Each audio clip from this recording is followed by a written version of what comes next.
বাংলাদেশের রুনা লাইলে নামুন জানরা শিমুল সরকার বহুদিন তো হবি গান গাইলে নুরহমদ সরকার, আজিজ সরকার, মিলন সরকার, নিকুঞ্জ সরকার বেগ হাইলিয়ে হটিয়ে ফেলে হটিয়ে হামাইলিয়ে রুনা লাইলের কণ্ঠ ভিজে মাইয়া ভুয়া তুই নসিনি বিস তুই চিন্তি নিও মাইয়া ভুয়া মুসিনি বিজে হতায় তুই মরিবে আগে তোর গালে খানে যদি গলা দিলে হতর বিয়াদব আর বলে স্যান্ডেল না স্যান্ডেল দিয়ে মার দে আর গান শুরু বলো খুব দূর দেয় মানা বলছিলে আমি নইবে না কেন করে দাঁড়িয়ে রাখে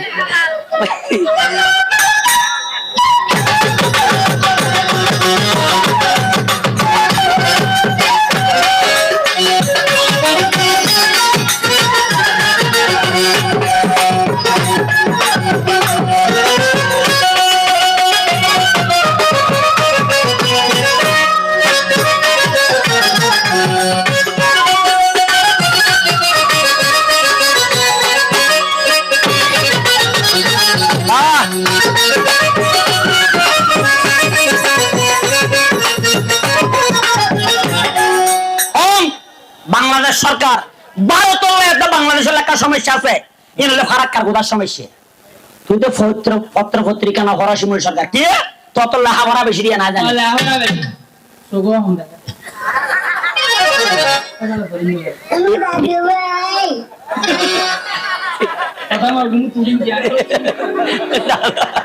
ঠিক আছে বাজি দাদু ভাইয়া ঠিক আছে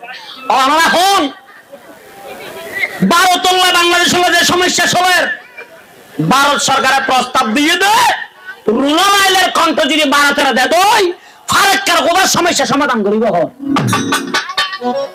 রুনা লাইলের কণ্ঠ দিলে তো থলার তো হটে আছে দেবন পুত্র ভারতের লতা মঙ্গেশকর নাম তো 14 গোষ্ঠী তার নাম এই বর হবর মাইয়া বড় আঙ্গুর ছোট কিলা করার দেয় আর মাইয়া ভক্কল যদি একতই বাদ কমা তোর হোদ দিন একা আড়িয়ে দিদি ইতার নাম বিয়াদব জামানাত তো মাইয়া ভক্ত 2 মিনিট সময় লাগবে না বাদ বাসনের তলে যদি হুইজুর ওষুধ চালা দি খাইয়ে রে সিটে যাইলে বাতের উঠে তার হাই মাকি আর হনে বিচার হবে না হয়তো মদ খাই গাঁজা খাই দে মদ নসিনে দেখো খাইয়ে রাজে সিটে গিয়ে অসুবিধা কি